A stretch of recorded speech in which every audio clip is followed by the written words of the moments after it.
bienvenue sur ma nouvelle vidéo, c'est la 4e. C'est un peu comme si c'était la première, puisque ça fait déjà presque 2 ans que j'ai pas fait de vidéo, donc bienvenue. Je suis Aurore, alias Orokiwi sur les réseaux sociaux, vous pouvez me retrouver sur Twitter, Instagram, Ravelry. Je vais pas vous faire une vidéo classique, objet commencé, objet terminé, etc., puisque au bout de 2 ans, on va y passer la journée. Donc je pensais vous faire un point sur le cal Quand les pelotes baguenaudes, organisé par le Petit Panda, dont vous avez sûrement entendu parler, et reprendre thème par thème et vous montrer ce que j'ai fait ou ce que je vais faire. Donc le cal Quand les pelotes baguenaudes, le principe c'est de tricoter quelque chose en fonction d'un thème. Il y a 12 thèmes, un par mois, plus 4 thèmes bonus pour les mois où vous n'auriez pas d'inspiration, ou alors en plus si vous arrivez à faire les 12 thèmes. Donc le premier thème, c'est le thème Vive le vent d'hiver. Pour le Vive le vent d'hiver, j'ai décidé de faire un bonnet. Ce sera le bonnet Foxy and Wolfie de Ekaterina Blanchard, qui n'est pas commencé donc, et que je vais faire avec de la Partner 3,5 de fil d'art, coloris cuivre, et de la Impact 3,5, toujours de fil d'art, coloris perle. Donc c'est un petit bonnet pour bébé qui ressemble à une tête de renard en fait. Ce sera un cadeau, donc je vais le commencer bientôt pour l'envoyer le plus rapidement possible. Le second thème, c'est le thème Coup de foudre. Pour ce thème, j'ai décidé de faire le Bonnie de Tinka Knits. Le Bonnie, c'est un top donc sans manches, avec une sorte de col bénitier qui dégouline un peu sur le devant, en dentelle, donc qui est très très sympa. Et je vais le faire avec cette laine. Donc c'est de la laine de chez Vilaine, de la dentelle mérinos, coloris tirer la queue du renard. J'avais commencé un châle avec, mais en fait j'avais pas envie de voir cette couleur en châle, ça me plaisait pas. Donc j'ai décidé de le faire en top, je pense que ça va être sympa. Et j'ai hâte de le commencer. La laine est composée de 75% de mérinos superwash et 25% de soie. C'est de la lace, donc il y a 800 mètres, il y a de quoi faire. Et le côté brillant de la laine s'explique du coup, puisqu'il y a de la soie dedans. Ensuite, pour le thème 3, je n'avais encore jamais, 3 petits points, donc je n'avais encore jamais tricoté de point brioche.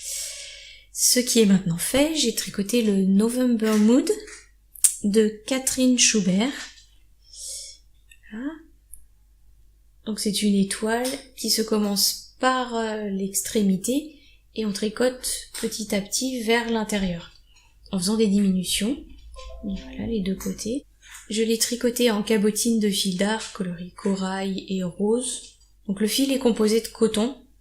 Donc je l'avais bloqué, ça faisait une belle étoile bien étendue et tout, et puis ça s'est rétracté au fur et à mesure.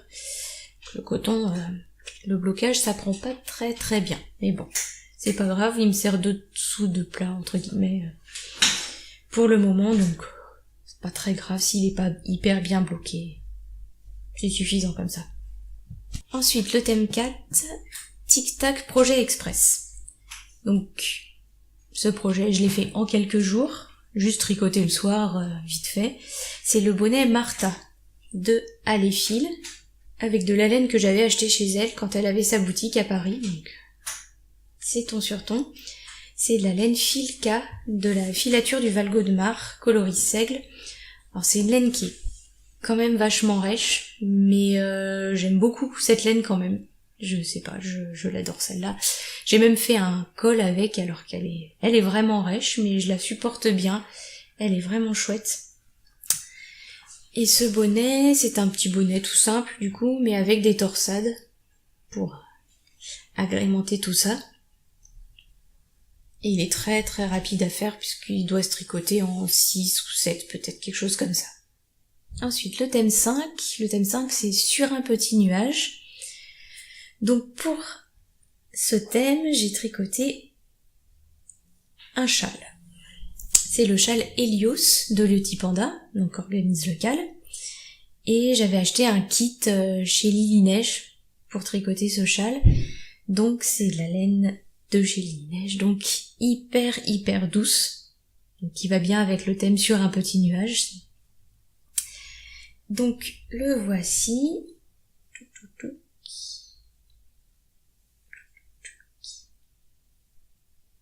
Et donc comme vous pouvez le voir, c'est un gradient.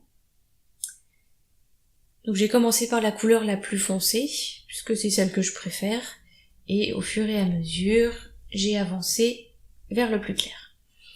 Donc le châle est très simple à faire, c'est du point mousse avec des jours de temps en temps, et ensuite on arrive à des ronds raccourcis pour créer cet effet un petit peu déstructuré.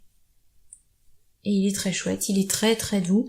Il est composé de baby alpaga et soie, donc ça donne une couleur brillante et la douceur du baby alpaga. La couleur c'est Git Git Émeraude, si jamais vous voulez la retrouver. Et si vous ne connaissez pas Lily Neige, de toute façon je vous conseille d'aller voir leur site, ils ont des très belles choses, les laines sont très très belles, et en plus ils ont un souci de bien traiter leurs animaux, de ne pas polluer en colorant la laine, donc c'est vraiment une démarche éco-responsable très intéressante. Ensuite, le thème 6, qui est « Fais péter les couleurs ». Donc, pour ce thème, j'ai fait péter les couleurs avec de la Hedgehog Fiber Sock coloris Boombox. Donc au départ, avec cette laine, je voulais faire un châle, je suis pas sûre qu'au teint ce soit terrible, donc j'ai fini par renoncer. Je pense que c'est pas plus mal, et à la place j'ai fait des chaussettes. J'ai fait pas mal de chaussettes puisque j'ai fait le cal de Leti Panda, les 12 petons du Air Général.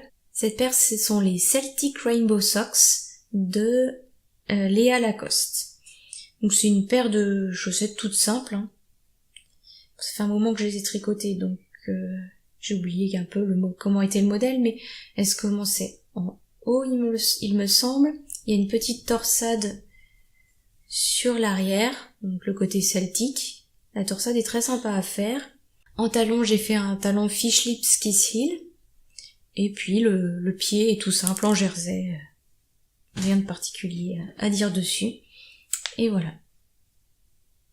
Une petite paire de plus. Les deux.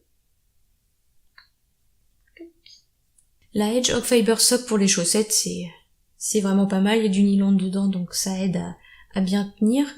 Après là je vois qu'elle bouloche un petit peu, alors que j'ai pas porté beaucoup ces chaussettes, mais sur les autres paires que j'ai faites dans cette qualité-là, il y avait pas de souci. Donc je pense qu'en enlevant juste un petit peu les bouloches là, ça devrait pas poser problème. Le thème 7, voguer sur le grand bleu, j'ai décidé de faire un châle, le Damson de Isolda Tig. Donc pour ce thème, voguer sur le grand bleu, j'ai pris de la laine bleue. Et en plus, le nom de ce coloris, c'est grand fond. Donc, bleu, grand fond, tout en rapport avec la mer et le fait de voguer sur le grand bleu. Cette laine, c'est de la Graffiti Splash de Mon Chip Shop, qui est une laine 100% mérino teinte à la main. Donc, si vous ne connaissez pas Mon Chip Shop, je vous conseille d'aller voir son site. Elle a des très très belles laines. Elle fait une mise à jour par mois. Et elle a des super coloris, des belles qualités de laine. On trouve toujours son bonheur. Je crois que j'ai commencé, sans m'en rendre compte, une collection de Fizzy Fit de Mon Chip Shop. Je vous invite à aller voir, j'ai mis une photo sur Instagram. Il va falloir que je me calme. Cette laine-là, je l'ai achetée au festival des Fibrophiles. Vous en avez sûrement entendu parler, il y a plusieurs podcasteuses qui sont allées à ce festival. Et c'était vraiment très très chouette, c'était près de chez moi, donc je pouvais pas louper ça. Et ça, c'est une des merveilles que j'ai ramenées de là-bas. Pour le thème 8, coucher de soleil, j'ai décidé de tricoter une laine rouge comme un coucher de soleil rouge. Et voilà. Donc c'est un col. Hop. Le modèle, c'est le Cupido Col de Hiroko Fukatsu, j'espère que je prononce bien. C'est un modèle tout simple, il y a juste quelques mailles fantaisie de temps en temps pour agrémenter un peu le truc, mais c'est vraiment hyper simple, vous pouvez tricoter ça devant la télé, devant un film, ou quand vous êtes fatigué, il n'y a pas franchement de risque de faire d'erreur, c'est vraiment le top. Et le fil, c'est de la Beroko touchée, donc couleur rouge. Il me semble que c'est du coton, 100%. Donc c'est pas mal pour le printemps. Ça tient pas trop chaud, mais un petit peu quand même. Ou même pour l'été. À Brest, on peut supporter ce genre de choses, même l'été, souvent le matin, voire l'après-midi, les jours où il y a un peu de vent. Le thème 9, un petit grain de folie. Donc mon petit grain de folie, ce sera cette laine qui m'a été offerte par Aliénor. Merci Aliénor. Et c'est de la laine de Sobel Yarn. C'est de la Meili 1. Je crois que la qualité, cette qualité-là, elle ne la fait plus. Mais bon, il y a sûrement un équivalent. Et c'est le coloris perroquet. Donc c'est de la laine 100% mérinos. Il y a 300 mètres pour 100 grammes. Et c'est plein de couleurs différentes. Elle est vraiment très chouette.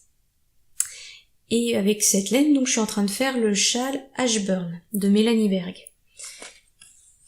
Donc c'est un châle avec 3 couleurs. Une couleur, après il va y avoir quelques rayures. La deuxième couleur, je crois que c'est celle-là. À nouveau de quelques rayures. Et la dernière couleur. Voilà. Et cette laine-là, c'est de la Bergère de France idéale. Et donc celle-là, c'est 40% laine peignée, 30% acrylique, 30% polyamide. Les couleurs vont bien avec. Donc je pense que ça va faire un chouette châle une fois qu'il sera terminé. Pour le thème 10, jamais sans mon gilet, logiquement, je tricote un gilet. C'est le Water and Stone de Veral Valimaki et je le tricote en laine Primalana Sport Superwash. Donc ça devrait passer à la machine logiquement. Voilà mon début. Donc comme vous pouvez le voir, j'ai commencé le corps qui va jusqu'à 8 cm en dessous des aisselles et j'ai commencé une manche. Je vais faire les manches en premier, comme ça après je pourrai terminer mes plots sur le corps sans avoir peur de manquer de laine pour les manches. Donc ce gilet se commence par le col, on commence par le côté avec la torsade, on fait une petite longueur, on reprend les mailles à ce niveau-là, on reprend le col par là, et ensuite on prend les mailles de ce côté-là, on les reprend là, tout le long, hop, pour les reprendre là, et tricoter ensuite tout le corps. Donc on fait des augmentations pour créer les épaules, le devant, le derrière, et ensuite on sépare pour faire les manches une fois qu'on est arrivé à la bonne longueur. Ce gilet est très chouette, il y a une torsade du coup au niveau du col qui va ensuite redescendre sur le devant. Il y a une torsade à l'arrière qui est là et il y en a une autre là, sur le devant aussi. J'ai eu un petit peu de mal au début avec la construction du col, mais bon, une fois que j'ai mis bien ça tout à plat, on arrive quand même à bien comprendre. Faut juste faire attention au niveau des augmentations. Il y a des rangs endroits, évidemment, des rangs en vert, donc faut pas se louper entre le motif des torsades, l'endroit où l'envers du jersey, les augmentations, etc. Le mieux, c'est de mettre plein d'anneaux marqueurs partout, et de vous y retrouver comme ça, pour pas louper une augmentation ou quoi. Mais du coup, en faisant ça, il n'y a pas de souci. Voilà, j'ai hâte de le finir, même si je vais pas pouvoir le porter maintenant, parce que là, il va être quand même hyper chaud, je pense. Mais ça va être un beau gilet. Et la laine, donc Primalana, je la connaissais pas du tout. Je l'ai échangée en fait avec une de mes copines du tricoté. J'avais une laine rose que j'aimais pas, parce que j'aime pas le rose, en fait. Du rose à paillettes de laine amourée, qui était très belle, hein. De la Cassiopée, mais le rose et moi ça fait 2. Et en fait, j'ai changé cet écheveau contre de quoi faire un gilet avec cette laine-là. La couleur, c'est la 1566, donc c'est du marron. Il y a 50 grammes, 125 mètres. Et c'est de la pure laine vierge, lavable à la machine. Pour un gilet, c'est pas plus mal parce que le laisser tremper, l'essorer après, une fois que vous l'avez lavé à la main, C'est l'horreur. Ensuite, le thème 11, mon précieux. Mon précieux. À la Gollum, c'était cette laine que j'avais vue chez Tuk Tuk Bazar à Brest. C'est la Hedgehog Fiber coloris Vengeance, c'est la Skinny Single. Je l'avais vue, je l'avais pas prise, j'y ai repensé pendant 3 jours, j'y suis retournée pour l'acheter. Un peu obsédée par cette couleur, donc ça allait vraiment bien avec le thème. Et avec cette laine, j'ai tricoté un châle. C'est le Broken Wings de Rory Locatelli. Et c'est un châle en dentelle qui nécessite moins d'un écheveau, puisqu'il y avait écrit un écheveau, mais en fait il m'en reste quand même pas mal, donc voilà. On commence du coup à le tricoter par la pointe là, et on le fait petit à petit.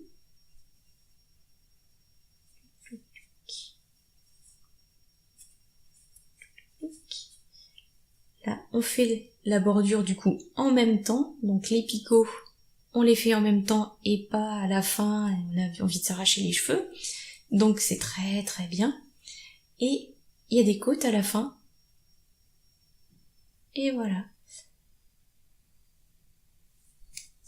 Donc ce châle est très très chouette.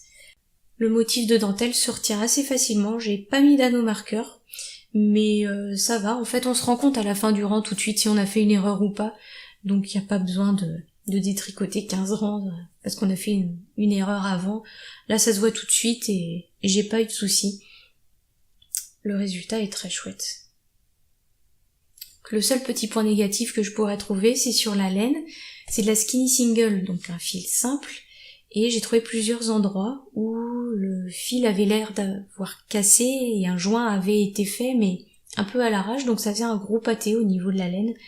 Ça se voit pas au final dans le tricot, mais quand même c'est un peu dommage. Pour le thème 12, pourvu que ça brille, je vais pas pouvoir vous présenter le châle que j'ai tricoté parce que je l'ai offert depuis. J'ai tricoté le Close to You de Justina Lorkowska. C'est un châle qui ne nécessite qu'un seul écheveau, donc c'est pratique pour les écheveaux solitaires. Et je l'ai tricoté avec de la laine Lénamoré, Cassiopée, couleur La Fiancée du Pacifique. Donc c'était un bleu qui variait du bleu clair au bleu foncé avec de la stélina. Donc ça correspondait bien au thème pourvu que ça brille. Et c'est un châle vraiment très très chouette. On tricote pareil d'une pointe à une autre et on tricote la bordure avec une sorte de petit point de dentelle au fur et à mesure. Donc ça évite d'avoir à la fin un nombre de mailles à 300 mailles où on doit tout rabattre et c'est fatigant, on y passe des heures. Là ça se tricote vraiment très simplement d'une pointe à l'autre. Et ce châle d'ailleurs m'a tellement plu que je pense que je vais m'en refaire un. J'ai racheté de la laine chez mon chip shop pour changer, de la Ferry, donc brillante aussi, couleur aile de pan, qui est vraiment vraiment très belle. Je pense que vous le verrez prochainement. Ensuite les thèmes bonus, donc il y en a 4. Le premier, c'est Escapade dans la douce Helvétie. Donc pour ce thème, j'ai choisi de tricoter de la laine qui vient de Suisse. Donc c'est de la laine pâte de velours. C'est de la Catwalk Twist, 80% Superwash Blue Faced Leicester et 20% nylon. Couleur ouragan, donc c'est un beau violet qui n'est pas uni, hein. Il y a des variations dans le violet, ce qui lui donne tout son charme. Et je vais la tricoter avec de la laine Mon Chip Shop, encore une fois, petit pied, que j'ai acheté au Festival des Fibrophiles l'année dernière, et ce coloris c'est Un baiser dans la brume. Donc 75% mérinon, 25% nylon. Donc je vais faire un châle pour changer. Je vais faire le Good Vibes de Nadia Crétin-Léchelle.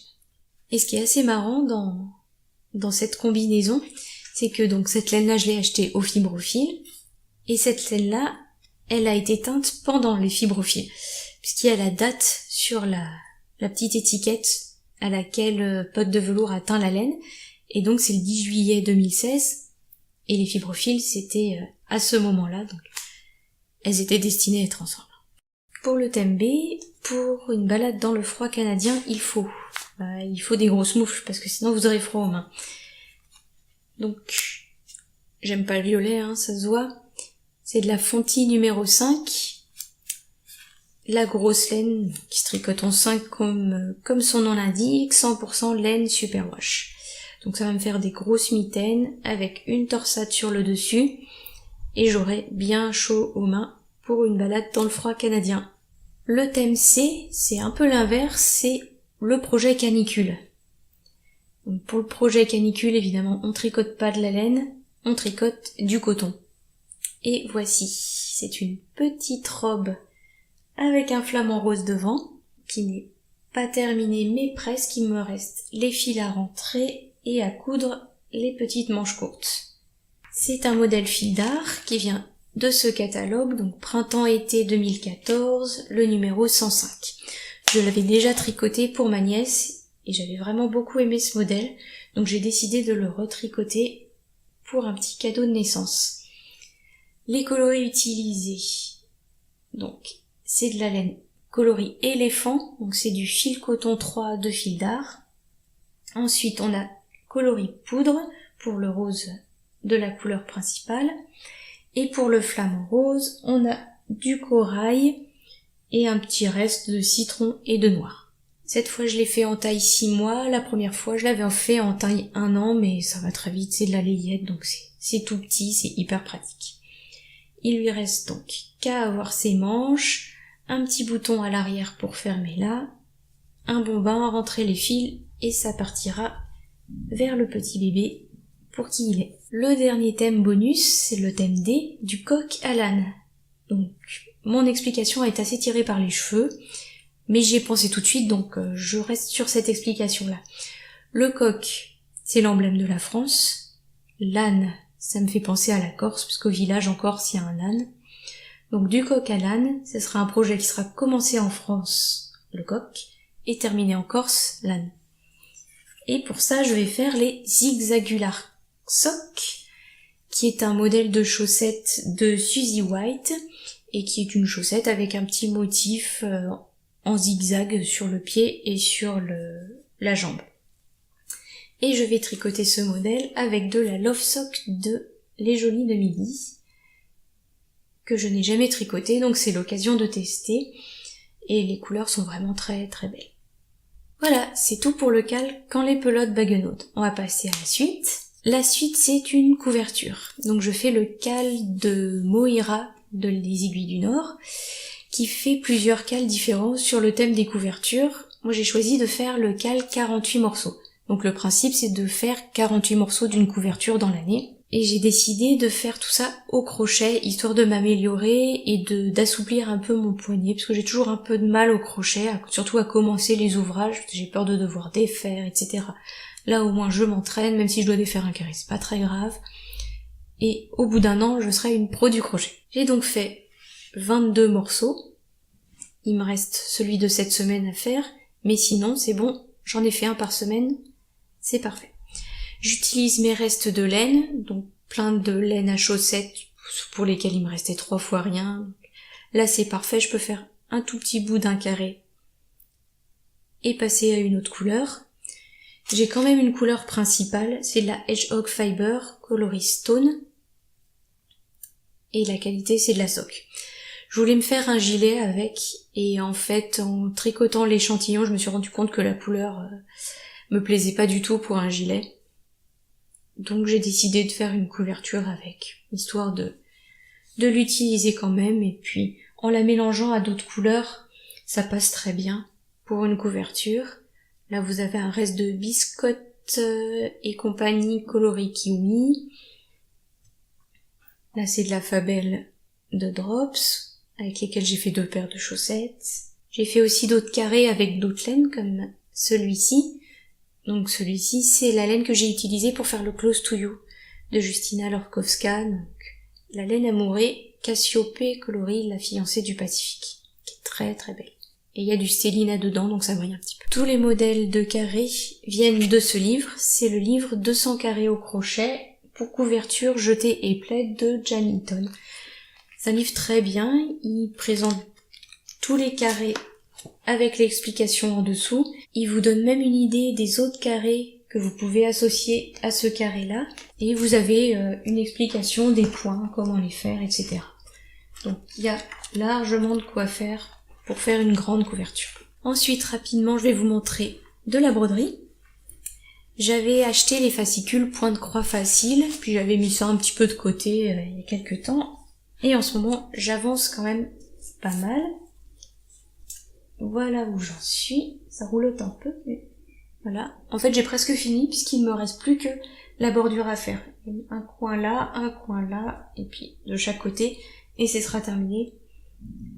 Je sais pas trop si je vais le mettre dans ma cuisine, hein, en fait, mais j'ai bien aimé le faire. Et un petit truc qui donnait dans les fascicules, c'est de rouler l'ouvrage en cours dans un torchon propre pour le garder. Ensuite, et ça évite qu'il y ait trop de plis. Le petit point négatif qu'on peut trouver à ces fascicules quand même, c'est dans les explications, il y a des erreurs, et assez régulièrement quand même. Donc faut faire attention entre les photos, les explications et le diagramme. Des fois ça correspond pas toujours, donc petit manque de rigueur là-dessus quand même. Au Fibrophile, j'ai aussi eu l'occasion de faire un atelier de filage. Donc voilà. Donc j'ai commencé un peu à filer au fuseau. J'ai fait l'atelier avec Alice de À Pleine Main.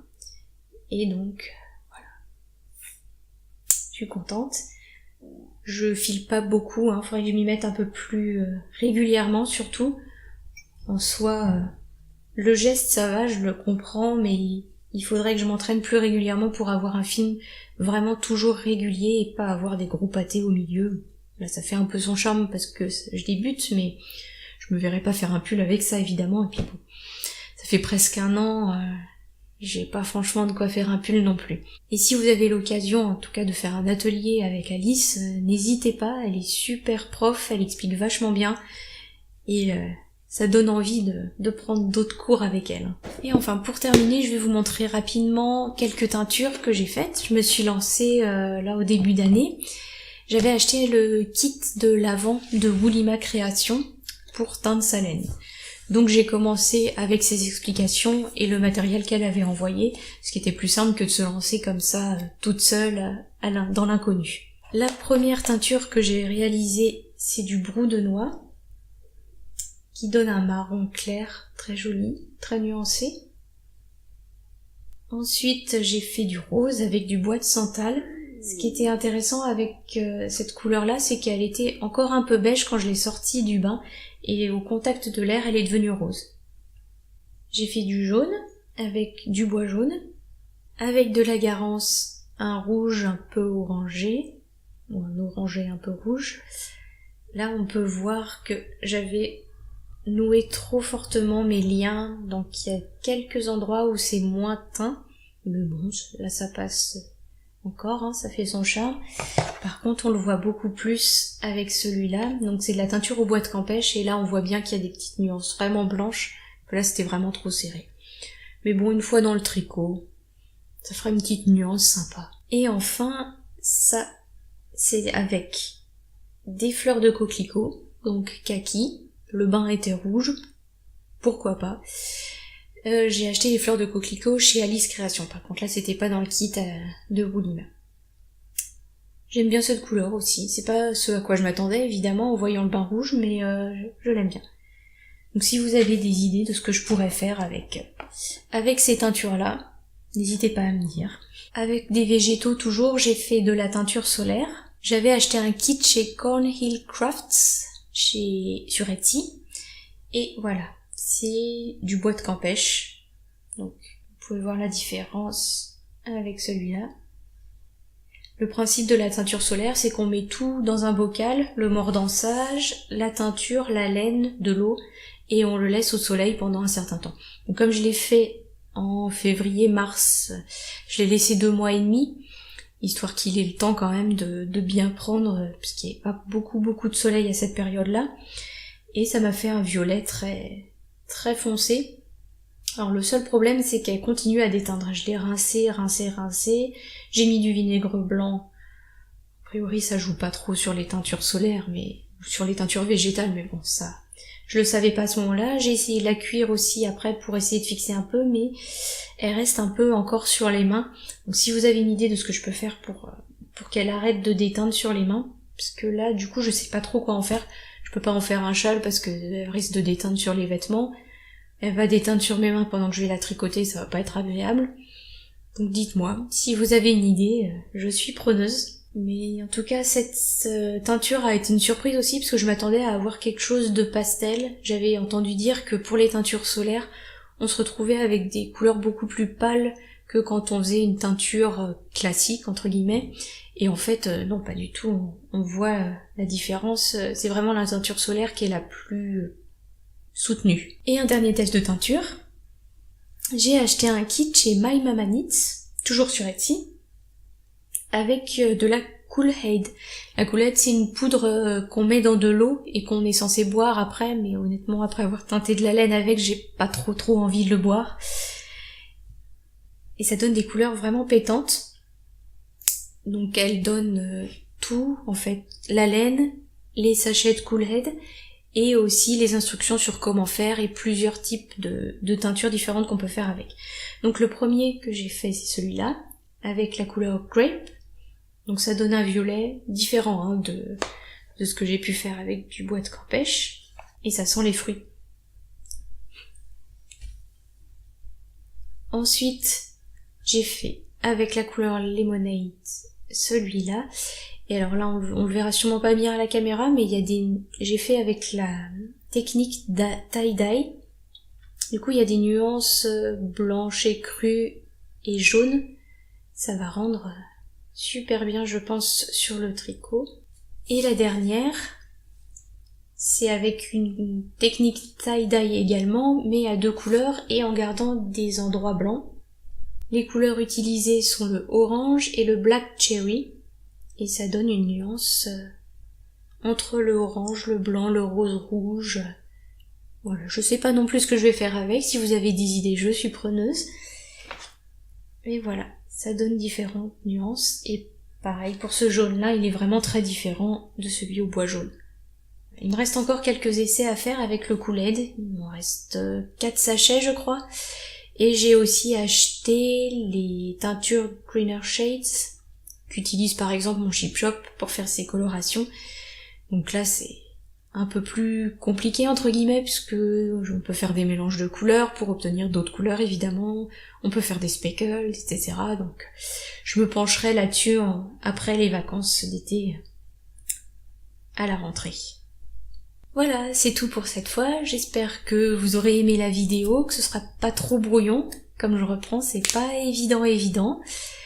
Une fois de plus, vous pouvez me retrouver sur les réseaux sociaux sous Orokiwi. Et puis j'espère vous retrouver bientôt. Salut!